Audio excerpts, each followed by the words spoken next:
আসানসোলের পাশাপাশি মালদার চাঁচলের দিকে নজর রাখবো, যেখানে বিজেপি প্রার্থীর পোলিং এজেন্ট তাকে মারধর করার অভিযোগ উঠল এবং তার গাড়িও ভাঙচুর করা হলো। গুরুতর আহত অবস্থায় ওই পোলিং এজেন্ট হাসপাতালে ভর্তি। অর্থাৎ অভিযোগ পাল্টা অভিযোগ। আসানসোলে অগ্নিমিত্রা পালের গাড়ি ভাঙচুর করা হয়েছে এমনই অভিযোগ। আসানসোল দক্ষিণের বিজেপি প্রার্থীর গাড়িতে হামলার ঘটনা ঘটল। বিজেপির অভিযোগ তৃণমূলের বিরুদ্ধে। অন্যদিকে মুর্শিদাবাদের নওদার ছবি আপনারা সকাল থেকেই দেখেছেন যে দফায় দফায় কিভাবে উত্তপ্ত হয়ে ওঠে নওদা। একদিকে দেখা যায় হুমায়ুন কবিরের সঙ্গে তৃণমূল কর্মী সমর্থকদের বচসা এবং হাতাহাতি, এবং একসময় হুমায়ুন কবিরের গাড়িতে ভাঙচুরও চালানো হয়। আর এই ঘটনায় ইতিমধ্যেই অ্যাকশন টেকেন রিপোর্ট তলব করেছে নির্বাচন কমিশন। লরির সামনে চেয়ার নিয়ে হুমায়ুন কবির রাস্তায় বসে পড়েছেন এবং উল্টো দিকে তৃণমূল কর্মীরা তারা জমায়েত করে রয়েছে। হুমায়ুন রাস্তা পুলিশ এখানে পুরো তৃণমূলের দালালি করছে। নওদা থানার পুলিশের একটা অংশ তৃণমূলের মস্তান বাহিনী বেআইনি রিভলভার নিয়ে পুলিশের সাথে পুলিশের ব্যাগ ছিনতাই করে নিচ্ছে। পুলিশ তাদের বিরুদ্ধে কোনো অ্যাকশন করছে না। এর জন্য মুর্শিদাবাদের পুলিশ, এখানে অ্যাডিশনাল এসপি মজিদ খান আছে, সে কি করছে যে শুধু আমাদের হটাচ্ছে আর এখানে মস্তান বাহিনী আমাদের উপরে চড়াও হতে আসছে। এর শেষ দেখে তারপরে নওদা ছাড়বো। রাস্তা কাছে আছে রাতভর আর্মস নিয়ে মহিলাদের উপরে অত্যাচার করেছে, রাতভর পুলিশ নিয়ে। এর যতক্ষণ বিচার না দেবে ততক্ষণ পর্যন্ত নওদা থেকে যাচ্ছি না, যাব না। তৃণমূল শান্তভাবে উন্নয়নের উপর দাঁড়িয়ে ভোট করতে চাইছে এবং হুমায়ুন কবির যে কিভাবে ভোট করতে চেয়েছে এবং কাদের স্পন্সরশিপ নিয়ে কোন চক্রান্তে ভোট করতে চেয়েছে সেটা তো সব ফাঁস হয়ে গেছে। ওর কাজ প্ররোচনা দেয়া, গন্ডগোল তৈরি করা যাতে কেন্দ্রীয় বাহিনী ঢুকতে পারে, তো সেগুলো বিজেপির দেয়া অ্যাসাইনমেন্টগুলো করছে। আর মুখের ভাষা ছি ছি ছি ছি। এবার সিতাইয়ে যে ঘটনা ঘটেছে, যে অভিযোগ সামনে এসেছে রাখবো আপনাদের সামনে। বিজেপির পোলিং এজেন্টকে ছুরি মারার অভিযোগ তৃণমূলের বিরুদ্ধে। সিতাই বিধানসভার 270 নম্বর বুথের ঘটনা। বিজেপির পোলিং এজেন্ট বুথ থেকে বাড়িতে খেতে যান, তখনই তার ওপর হামলা চালানো হয় বলে অভিযোগ। ছুরি দিয়ে তাকে আঘাত করার অভিযোগ। আহত এজেন্টকে উদ্ধার করে হাসপাতালে নিয়ে আসে পুলিশ। আপনি কোন দল করেন? বিজেপির এজেন্ট ছিলাম 270 নম্বর বুথে। কোথায় ছুরি মেরেছে?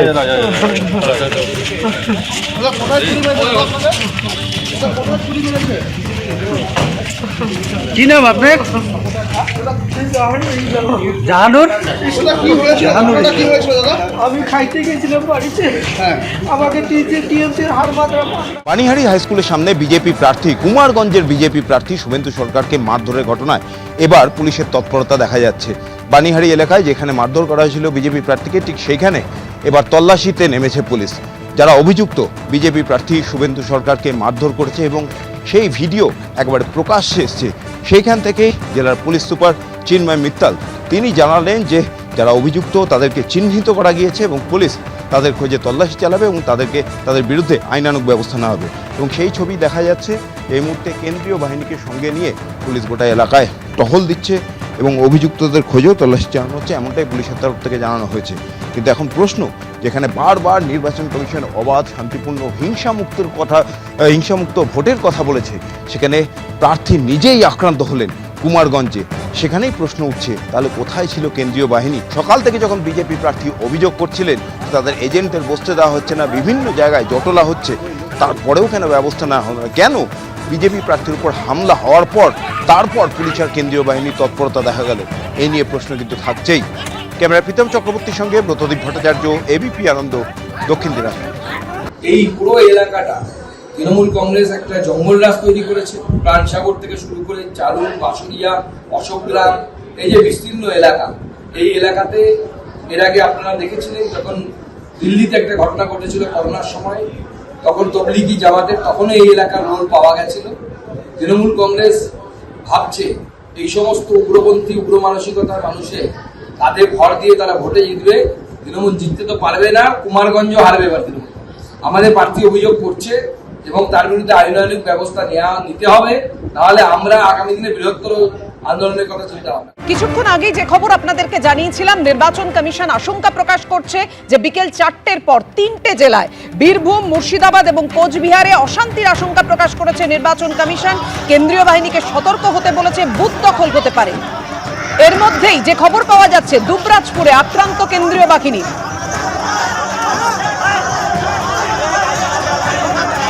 দুবরাজপুরের ছবি রেখেছি আপনাদের সামনে। কেন্দ্রীয় বাহিনীর ওপর ইট বৃষ্টির ঘটনা ঘটল।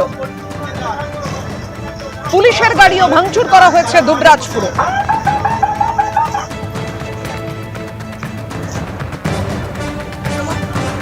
ছজন আহত হওয়ার খবর পাওয়া যাচ্ছে। দুবরাজপুরের যে ছবি আপনাদের সামনে রেখেছি, আক্রান্ত কেন্দ্রীয় বাহিনী, পুলিশের গাড়ি ভাঙচুর করা হয়।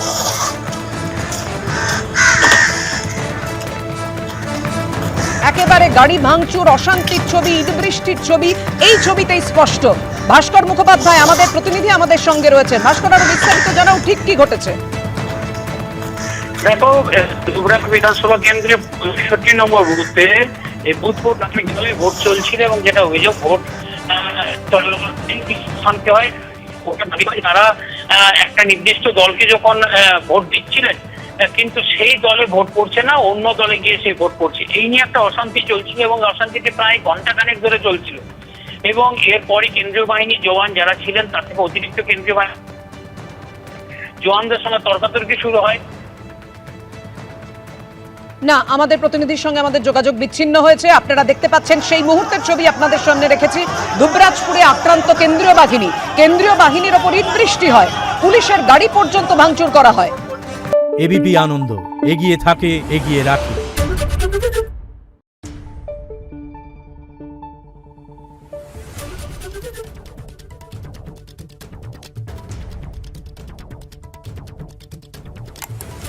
Thank you.